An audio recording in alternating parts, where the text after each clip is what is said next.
Assalamualaikum warahmatullahi wabarakatuh. Bismillahirrahmanirrahim.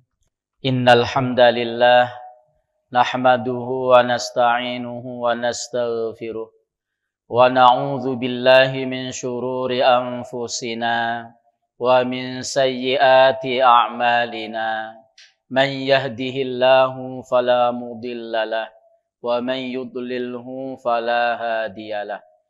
Asyhadu an la ilaha illallah wahdahu la syarikalah wa asyhadu anna Muhammadan abduhu wa rasuluh. Allahumma shalli wa sallim wa barik wa karim ala Muhammadi wa ala alihi wa sahbihi ajma'in. Amma ba'du, raditu billahi rabba wa bil islami dina wa bi Muhammadin nabiyya wa rasula. Rabbana zidna ilma warzuqna fahma. Bapak-bapak, saudara-saudara, jamaah Majelis Ilmu Masjid Al-Furqan yang insyaallah dirahmati Allah Subhanahu wa taala. Alhamdulillah, kita sangat bersyukur kepada Allah. Kita termasuk orang yang dicenderungkan hati kita dengan ilmu, ya, di majelis ilmu, dan ini adalah merupakan tanda kebaikan. Karena Rasul mengatakan, man yuridillahu bi khaira yufaqihu fiddin. Siapa saja yang Allah kehendaki untuk menjadi orang yang baik akan diberikan pemahaman tentang agama ini, agama Islam. Nah, pemahaman agama itu tempatnya ya di majelis ta'lim seperti ini. Kalau nak nyantri lah tuh boy dah. Nak masuk madrasah lah ada kuawa lagi. Ya di majelis ta'lim inilah. Majelis ta'lim ini memang selain mendapatkan ilmu ada berkahnya majelis. Bapak-bapak ya. Rasul pernah mengatakan begini. Man jalasa aliman faqad jalasani. Siapa yang duduk di majelis, ya majelis ta'lim bersama orang alim yang menyampaikan ilmunya, sungguh sama dia dengan duduk di majelisku. Wa man jalasani fid dunya kana jalastuhu ma'i fil akhirah.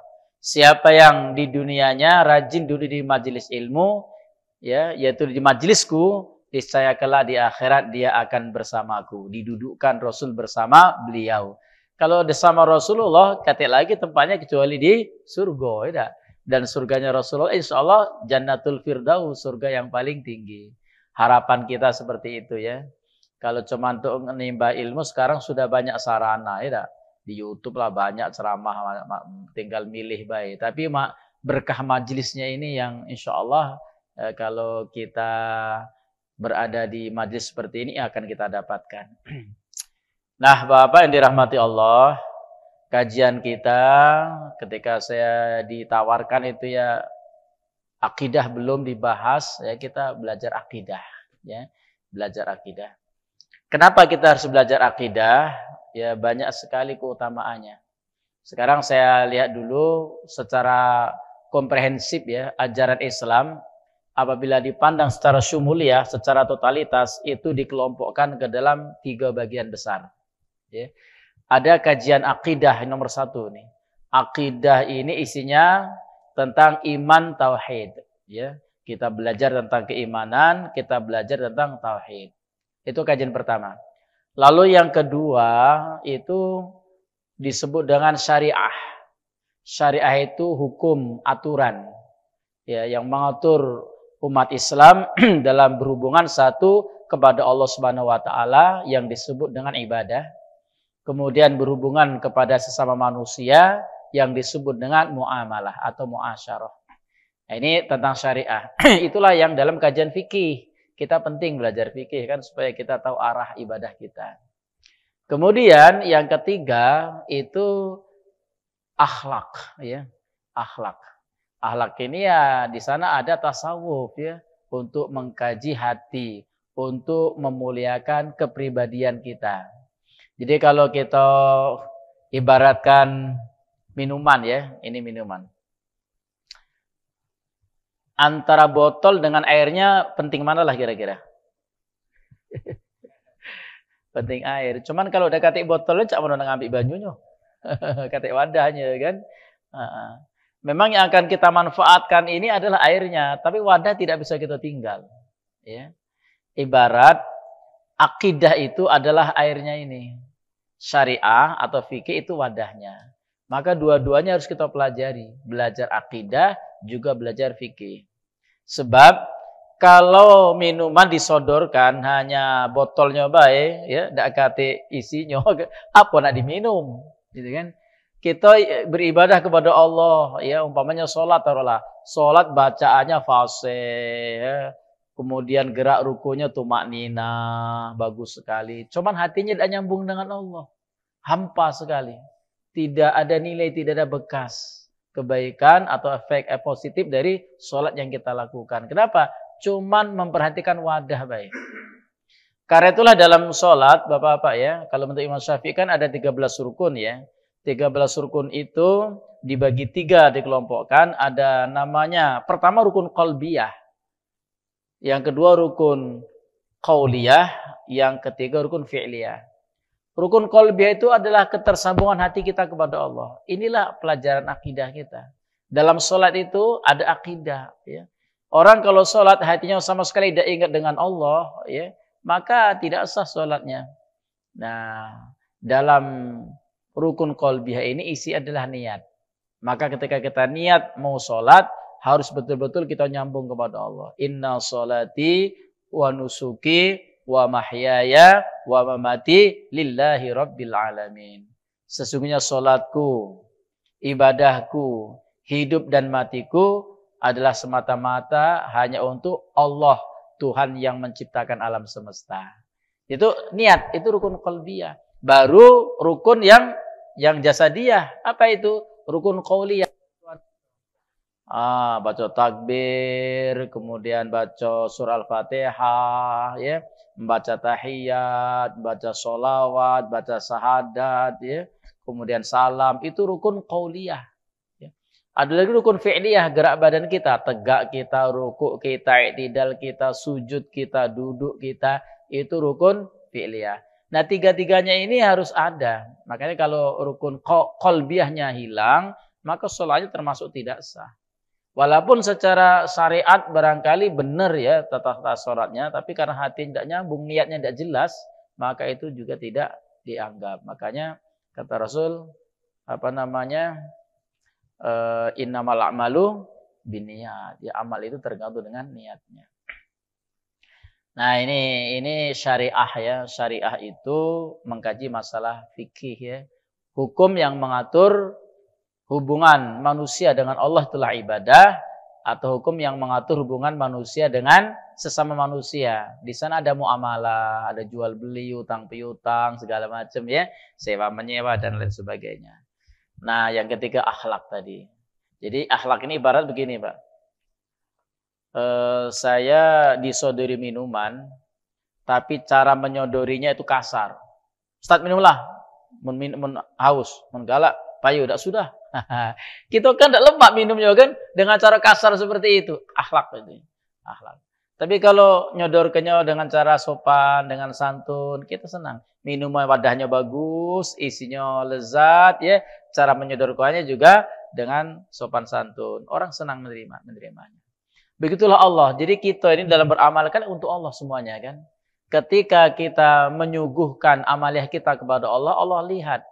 Yang pertama, untuk siapa dia beramal? Untuk aku atau bukan? Kan kata begitu kan? Oke, sekarang beramal untuk Allah. Sekarang cara beramalnya benar apa tidak? Cara beramalnya benernya bagaimana? Yang ittiba Rasul, yang sesuai dengan tuntunan Rasulullah SAW. Oke, sekarang sudah amalnya sudah bagus ya. Kemudian ada efek ke akhlak apa tidak? Kalau tidak ada efek ke akhlak pasti ada yang salah. Kenapa? Tiga-tiganya ini harus menjadi tritunggal, tidak boleh dilepas salah satunya. Kenapa Rasul pernah mengatakan innama bi'ustu liutammima makarimal akhlak. Aku diutus ini menjadi Rasul untuk menyempurnakan akhlak. Kok ujuk-ujuk akhlak? Ternyata akhlak itu buahnya, Pak. Untuk mencapai akhlak yang mulia itu ada tahapan. Tahapan pertama pondasinya adalah Akidah dulu. Sudah akidahnya benar, mantap, lurus, baru ibadah dulu. Setelah ibadahnya benar, sesuai syariat, baru akan membuahkan akhlak. Nah, itu makanya walaupun Rasul menuju langsung ke akhlak, tapi proses menuju akhlak yang mulia itulah dari akidah, ibadah, dan kemudian sampai ke akhlak. Makanya ulama mengatakan al-akhlaqu thamratul ibadah. Akhlak itu adalah buahnya ibadah. Jadi kalau ada orang rajin ibadah tapi akhlaknya masih jelek, pasti ada yang salah dalam ibadahnya. Nah, kalau ibarat begini, pohon lah ya. Ini saya cerita dari pendahuluan dulu. Ini pohon. Seseorang yang pengen makan durian yang lezat, itu harus nanam durian. Yang ditanam bukan buahnya, ya bijinya ditanam. Ya, dari awal untuk mendapatkan durian lezat, tidak tiba-tiba turun durian langsung, tidak. Harus proses dulu, nanam dulu. Nah, setelah nanam akan tumbuh rindang, kemudian berbuah. Inti yang kita harapkan adalah buahnya. Tapi prosesnya dari nanam dulu, ya, dari tumbuh dulu, baru bisa berbuah. Nah, ketika Islam ini dianalogikan dengan pohon, Pak, ya, maka di pohon ini ada yang tidak kelihatan. Dia ada di dalam tanah. Tapi keberadaannya sangat menentukan hidup matinya si pohon. Apalah kira-kira itu? Akar. Akar, radik. Ya, akar. Maka tidak mungkin pohon itu bisa hidup tanpa akar. Apalagi nak berbuah, mun akarnya udah ganti. Maka akar inilah yang disebut dengan akidah. Ya, akidah. Kalau dalam istilahnya usul. Ya, usul. Usul itu pokoknya. Itu akidahnya. Makanya orang sebenarnya ketika mengatakan radikal, yang radikal itu apa? Ya. Disebut radikal itu sebenarnya adalah orang yang kuat memegang akidah. Itu jadi radikal. Yang jelek itu radikalisme, punya pemahaman semua orang lain salah, yang benar hanyalah dia. Maka kemudian dia memusuhi yang berbeda. Itu yang tidak boleh. Kalau radikal itu menurut saya itu wajib. Ya. Apa arti radikal? Memegang kuat akidah Islam yang kita yakini. Seandainya radikal itu jelek, barangkali orang akan menuduh Nabi Ibrahim itu jelek. Apa radikalnya Nabi Ibrahim? Karena beliau adalah pemuka kaum muwahhidun, pemuka kaum yang bertauhid. Ya, itu. Maka agama yang berkembang dari Ibrahim, dia orang nyebut Ibrahimisme, kata begitu kan, Ibrahimiyah gitu. Nabi Ibrahim itu begitu melihat Raja Namrud nyembah berhala, kan tergelitik rasa keimanan itu. Ini berhala tidak kata kekuatan apa-apa, tidak bisa ngenjuk manfaat maupun mudarat, ngapo disembah. Kan akhirnya ketika Raja Namrud dan kawan-kawannya sedang pergi melaksanakan kegiatan, masuk di rumah ibadah, Nabi Ibrahim itu dihancuri kalau itu patung itu kan. Kisahnya kan seperti itu. Kemudian kapaknya ditaruh di patung yang paling besar. Ketika Namrud datang, siapa yang ngancuri Tuhan-Tuhan kita ini? Ada marbot yang ngomong, marbot, penjaga rumah ibadah. Aku tadi jenguk Ibrahim. Panggil Ibrahim, tangkap. Ya. Begitu dipanggil, ditanya, apakah benar kau ngancuri Tuhan kami itu? Mana? Yaitu berhala itu. Siapa yang ngomong kalau aku? Jingok bayi itu. Nah, kapalnya ada di leher berhala yang paling besar. Kalau dia yang iseng, ngancuri yang kecil-kecil, merasa lebih kuat. Gila kau Ibrahim. Ya. Masa patung bisa menghancurkan yang lain? Dia bergerak lagi, tidak bisa. Ya. Kata Nabi Ibrahim, mudahnya nyemesnya kan. Yang gila aku apa sampean? Ya. Masa patung bergerak lagi tidak bisa, kedip tidak bisa, ngapa disembah? Nah, tapi yang namanya penguasa, Pak, tidak galak kalah. Masih nak dibakar, itulah Nabi Ibrahim. Akhirnya Allah selamatkan. Itu dituduh radikal. Oleh siapa? Oleh orang kafir. Ya. Rasulullah itu barangkali juga dituduh radikal oleh orang-orang yang tidak senang dengan Rasul. Ketika Fathul Makkah, maka Ka'bah dan sekitarnya dibersihkan dari berhala. Ya, dari berhala. Tapi itulah akidah, ya, itulah Akidah. Maka radik itu akar ya, radik itu akar. Radikal adalah orang yang memiliki akidah yang kuat. Ada orang menyebutkan fundamentalis. Fundamentalis. Apa fundamental? Fundamental kan pondasi. Pondasi itulah akidah Bapak Ibu dalam kita beragama. Nah, baik. Jadi akarnya itulah akidah, kemudian batangnya ini ibadah. Ya. Batangnya ini ibadah. Penting sekali. Untuk mendapatkan buah yang lezat harus ada batang. Ya. Dan batang itu akan hidup kalau akarnya kuat, akarnya sehat. Kalau batangnya rindang, batangnya bagus, sehat, maka insya Allah akan berbuah. Itulah namanya akhlakul karimah. Maka 3 aspek ini dalam ajaran Islam tidak boleh ditinggalkan salah satu di antara ketiganya. Kenapa? Dengan akidah yang lurus, atau dalam istilah lain aqidatus salimah, ya, akidah yang selamat dari kufur, dari syirik, ya, dari bid'ah, dari khurafat, dari tahayul macam-macam, maka akan membuahkan ibadah yang sahihah, ibadah yang benar, ibadah yang sesuai dengan tuntunan Rasulullah Sallallahu Alaihi Wasallam.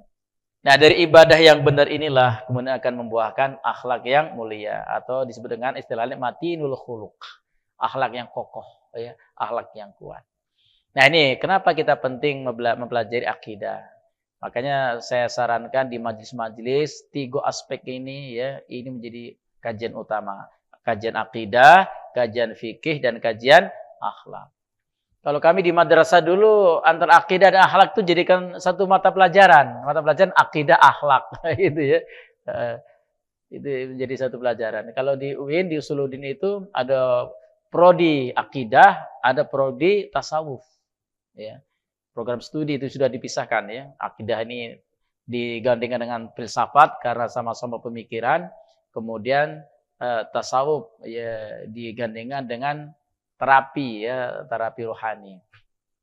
Itu kalau di fakultas kami di Usuluddin seperti itu. Baik Bapak dirahmati Allah, saya mohon maaf nanti mungkin tidak sampai Isya ya. Kebetulan sebelum kesini tadi sudah ngasih tausiah di Sri-Sansani, menjelang maghrib langsung ke sini, dan di rumah betul itu ada nak takziah dan nak nunggu akunian katanya kan, jamaah itu. Makanya nanti mohon maaf tidak bisa sholat Isya di sini. Nah, ini pentingnya mempelajari akidah ya. Jangan sampai akidah rusak. Kalau akidah rusak, Pak, tidak diterima galau amal kita. Ibarat pohon tadi busuk akarnya, ya, busuk akarnya, maka sudah pohonnya akan mati, daunnya akan meranggas, tidak mungkin akan berbuah. Maka akidah itu yang nomor 1. Dalam sejarah Islam, Rasulullah itu menanamkan akidah di Mekah itu 13 tahun baru ya. Syariah itu baru dilaksanakan di Madinah, periode Madinah selama 10 tahun. Artinya memang berat, ya, memang berat menanamkan keyakinan ini.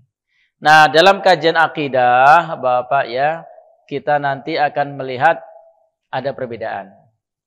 Di akidah itu juga ada mazhab, ya. Kalau di fikih selama ini kan kita ada mazhab fikih, ada mazhab Hanafi, mazhab Maliki, mazhab Syafi'i, mazhab Hambali. Itu ada perbedaan-perbedaan. Ternyata dalam kajian akidah ulama pun memiliki perbedaan-perbedaan. Maka muncullah sekte-sekte dalam kajian akidah ini. Kalau secara keilmuan disebut dengan ilmu kalam. Ada lahir kaum Khawarij, tandingannya kaum Murji'ah. Ada lahir lagi kaum Mu'tazilah, kaum Jabariyah, kaum Qadariyah, kaum Ahli Sunnah wal Jamaah. Ahli Sunnah wal Jamaah pun ada yang Asy'ariyah, ada yang Maturidiyah. Seperti itu. Dan ada sekarang bergambang Wahabiyah. Itu dalam kajian-kajian akidah. Maka nanti kalau ada perbedaan, saya akan sampaikan. Memang saya akan memakai patokan buku ini, buku Aqidatul Awam. Aqidatul Awam itu akidahnya orang umumnya. Artinya apa? Akidah dasar, pelajaran dasar akidah. Gitu. Tapi dalam pembahasannya nanti kita akan lihat sisi perbedaan. Karena buku ini, Pak, buku ini mazhabnya mazhab Asy'ariyah. Ya. Asy'ariyah. Agak sedikit berbeda dengan buku Majmu'atut Tauhid yang disusun berdasarkan pemahaman Ibnu Taimiyah dan Muhammad bin Abdul Wahhab. Ada sedikit perbedaan. Nanti akan saya terangkan. Dan semuanya punya kelebihan masing-masing, Pak. Jadi sebenarnya ada perbedaan ini kalau digabungkan saling menguatkan. Tapi kalau dibentur-benturkan itu saling menyalahkan. Kalau saling menyalahkan akhirnya ya pecah kita. Padahal harus saling menguatkan. Perbedaan itu jangan disikapi untuk bermusuhan, tapi untuk saling mengisi. Saling mengisi. Saya maunya sukanya apa? Ya, saya sukanya opor, sekarang mau sukanya rendang, ya. Yang lain sukanya sate. Jangan memusuhi antara yang suka rendang dengan suka sate, tapi saling melengkapi, kira-kira begitu. Nanti ketika belajar akhlak itu juga ada perbedaan. Ada yang cenderung akhlak tasawuf. Tasawuf juga ada perbedaan, ya. Ada torekot-torekot yang berbeda, ada yang qadiriyah, ya. Ada yang samaniyah, ada yang satariyah dan lain sebagainya, ya. Itu dalam kajian pun semuanya tuh ada perbedaan dasar-dasarnya. Nah, kita umpamanya belajar ini landasan kita apa? Yang jelas asal tidak bertentangan dengan prinsip-prinsip dasar agama Islam kita, maka kita jangan akhirnya apatis, ya, antipati, itu jangan. Karena yang antipati itulah yang sering memicu perpecahan itu. Artinya apa? Jangan mudah menyalahkan pendapat orang lain yang tidak sama. Contoh begini, yang akan kita pelajari nanti adalah akidah tentang tauhid. Ya, kalau menurut ahli sunnah wal jamaah, yang namanya tauhid ya satu. Ya satu. Kalau dia tidak bertauhid berarti syirik atau kufur. Ya. Tapi dalam kajian di dalam kitab Majmu'atut Tauhid, menurut pendapat Ibnu Taimiyah dan dikembangkan oleh Muhammad Abdul Wahab, tauhid bisa dibagi 3. Ya. Ada tauhid rububiyah, ada tauhid uluhiyah, ada tauhid asma wa sifat. Kok jadi banyak seperti itu? Bahkan nanti jadi aneh. Ketika kita membagi tauhid menjadi 3 seperti itu, maka setan itu makhluk yang dikutuk Allah, iblis ya, iblis maksud saya iblis, itu ternyata bertauhid. Kan begitu ujungnya. Kenapa? Karena iblis itu mengakui bahwasanya yang menciptakan dia adalah Allah. Itu tauhid rububiyahnya benar. Cuman uluhiyahnya salah iblis. Kenapa? Karena tidak mau menyembah Allah, mentaati Allah. Itu. Orang-orang kafir, Abu Jahal itu dianggap oleh kaum ini itu bertauhid. Kenapa? Abu Jahal itu juga mengaku yang menciptakan dia Allah. Karena ini paham orang Mekah itu Bapak-bapak ya, itu Ibrahimiyah. Karena di situ dulu ada Nabi Ismail. Nabi Ismail lalu nyambung-nyambung sampai ke Nabi Muhammad. Pemahaman tentang ketuhanan itu kalau ditanya dalam Al-Quran itu kan, siapa yang menciptakan kamu? Mereka menjawab Allah. Yang ngasih rezeki kehidupan Allah. Tapi kenapa tidak menyembah Allah? Sehingga orang mengatakan, orang musyrikin Quraisy itu bertauhid dalam soal rububiyah. Itu kan. Dan ini yang kemudian bertentangan dengan ahli sunnah wal jamaah. Sekali dia syirik, ya tetap syirik. Ya. Tidak ada tauhid-tauhid. Itu. Sekali dia tidak mau menyembah Allah, ya tetap dia kufur. Nah, gitu. Nah, Bapak Ibu, perbedaan-perbedaan ini nanti kita menyikapinya tentu dengan mempertemukan ya, di mana kelemahan-kelemahan dan kelebihan masing-masing dalam mempelajari akidah ini. Nah, kalau akidatul awam karena ini diajarkan kalau di pesantren itu Pak, di pesantren salafiyah itu kalau saya ngajar di SMP ya, tingkat SMP. Dulu saya belajar ini waktu masih kecil justru Pak, masih SD. Ya, belajar kitab ini. Itu oleh kiai malah disuruh menghafal. Umpamanya dari awal. Abda'u bismillahi warrahmani wabirrahimi daimil ihsani. Walhamdulillahil qadimil awwali al-akhiril baqi bila tahawuli. Tsumma salatu wassalamu sarmada ala nabiyyi khairi man qad wahada wa alihi wa sahbihi wa man tabi sabila dinil haqqi ghairu mubtadi. Nah, itu dulu disuruh menghafal ya. Kita tidak perlu paham nih anak setelah kita pelajari ini maksudnya. Ini kitab Bapak-bapak ya ditulis, dikarang oleh seorang syarif. Syarif itu keturunan Rasulullah. Kalau di Mekah, Madinah ya, di Arab itu keturunan Rasulullah disebut syarif. Yaitu Syekh Syarif Ahmad Marzuki Al-Maki Al-Maliki. Berarti Ahmad Marzuki ini keturunan Rasulullah. Al-Maki karena beliau hidup di Mekah. Al-Maliki memakai paham Imam Malik. Nah, beliau menulis kitab ini. Ya. Kalau di Indonesia keturunan Rasulullah disebut apa? Habib. Ya, Habib. Ya, Habib. Oh, salah, bukan Syarif, Sayyid. Saya salah tadi. Sayyid. Bukan Syarif. Kalau Syarif di Mesir, ya. Jadi orang-orang keturunan Rasulullah kalau di Arab itu disebut Sayyid, bukan Syarif. Kalau Syarif itu orang Mesir. Makanya yang berdakwah ke Indonesia, yang sekarang dikenal dengan Sunan Gunung Jati, itu siapa namanya? Syarif Hidayatullah. Namanya Hidayatullah. Tapi karena beliau keturunan Rasulullah dan hidup di Mesir, maka dijuluki Syarif. Ya, Syarif. Kalau di Indonesia Habib.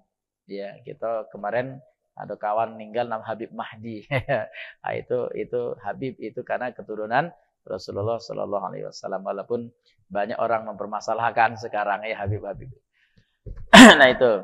Nah kalau dulu sebelum Raja Suud menguasai Arab ya, itu sekte-sekte akidah itu banyak, Pak. Nah, setelah Raja Suud menguasai Arab, sehingga disebut Arab Saudi, lalu bergandengan tangan dengan Muhammad bin Abdul Wahab, maka pemahaman Muhammad bin Abdul Wahab lah yang dijadikan mazhab negara, yang dikenal orang dengan mazhab Wahabi. Maka sama seperti waktu Bani Abbasiyah berkuasa, Pak. Mazhabnya itu mazhab Mu'tazilah. Ya. Siapa yang tidak Mu'tazilah, dilibas. Umpamanya begini, Mu'tazilah mengatakan Al-Quran itu makhluk. Karena ciptaan Allah pasti makhluk. Ya. Sedangkan Ahli Sunnah wal Jamaah mengatakan Al-Quran itu qadim, kalamullah. Kalamullah itu bukan ciptaan Allah, tapi menyatu dengan Allah Subhanahu wa Ta'ala. Jadi Al-Quran bukan makhluk, tapi kalam Allah. Kalam Allah dengan Allahnya itu ya nyatu. Saya dengan ucapan saya menyatu, bukan ucapan itu buatan saya. Nah, seperti itu. Maka orang-orang yang berpaham bahwa Al-Quran itu qadim, itu dibunuh oleh kaum Mu'tazilah. Disingkirkan. Nah, kira-kira seperti itulah. Sekarang kan mazhab Wahabiyah itu sangat hiduplah kira-kira di Saudi Arabia. Tapi sekarang juga sudah mulai melemah ketika Arab Saudi sudah mulai sekuler. kabarnya tempat-tempat hiburan sudah mulai dibuka, ya kan? Kenapa? Karena mereka akan menjadi negara tempat rekreasi turis, ya, sehingga wanita-wanita bercadar pun sudah mulai tidak, ya, wanita sudah boleh nyupir taksi, seperti itu. Ini sudah mulai berubah, ya. Baik, kita tidak membahas masalah itu. Jadi Bapak dirahmati Allah, kajian kita nanti kita akan awali dengan apa yang ada di dalam kitab Aqidatul Awam. Ya. Ini saya tuliskan terjemahannya dalam bahasa Indonesia. Sudah saya pilah-pilah. Ya. Karena dalam kitab ini kecil Pak aslinya. Cuma seperti ini. Dan itu pun tipis. Ya. Karena sangat ringkas. Makanya untuk mempelajarinya harus ada syarahnya. Syarah kitab Aqidatul Awam ini. Tapi kita akan pelajari ini. Ada beberapa kelompok ya. Pertama akan mempelajari sifat wajib dan jaiz bagi Allah Subhanahu wa Ta'ala.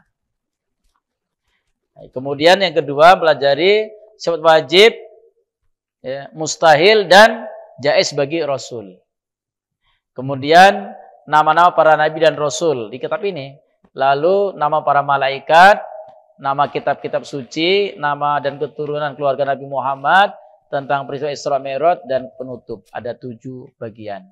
Sementara kajian akidah ini Pak, ini landasannya adalah kalau kita belajar hadis Jibril di dalam kitab hadis Arba'in tuh ya, hadis kedua itu akan ada pilar agama ya. Ketika Rasulullah ditanya oleh malaikat Jibril, "Ya Muhammad, akhbirni anil iman."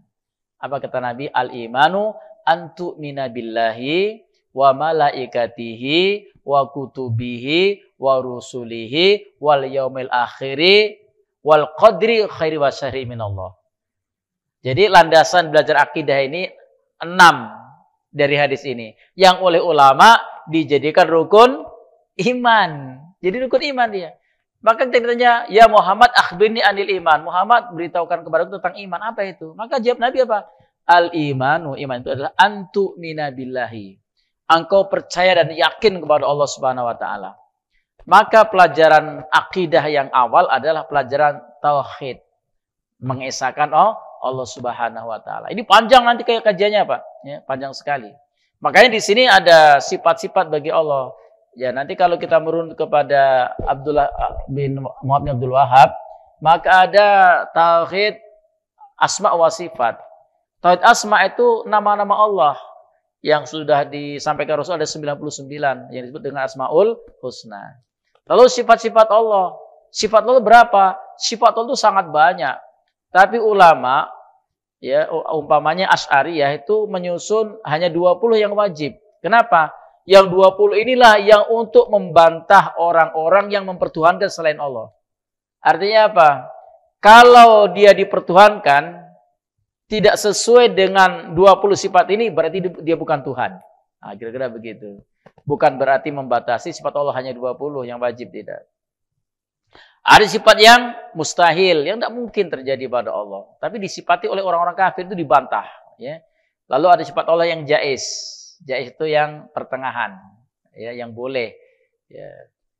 Masa itu terserah Allah. Ya. Allah nak menciptakan kita begini atau begitu terserah Allah. Karena kekuatan ada di tangan Allah saja. Kemudian sifat Nabi dan Rasul. Ya. Ada 4 sifat wajib yang kita kenal sidik, amanah, tabligh, fatonah itu ya. Kemudian ada sifat mustahilnya dan ada sifat jaiznya.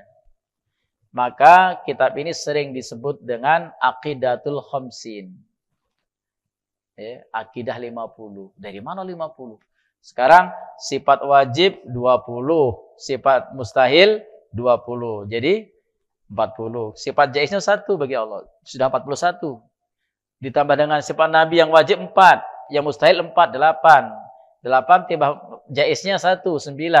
41 ditambah 9, 50. Maka dikenal orang ini Aqidatul Khamsin. Akidah yang 50. Ini jeberannya seperti itu. Nah ini nanti yang akan kita kaji di awal. Mungkin ada perbedaan nanti kajian-kajian kita yang pertama kok itu kajiannya dalam kitab itu iya. Ya nanti ada kitab yang lain yang mungkin agak-agak berbeda. So begini, kalau menurut pemahaman Wahabiyah, mereka tidak mau mengakui sifat-sifat Allah yang 20 tadi. Karena menurut mereka Allah itu lebih banyak sifatnya. Karena mereka melihat cuma itu. Ternyata tidak melihat maksudnya. Kenapa hanya 20? Sama seperti seorang wanita ketika melihat syariat poligami itu marah. Alangkah lemahnya, lanang 4 iko. Ya. Wong tidak tahu kenapa harus 4.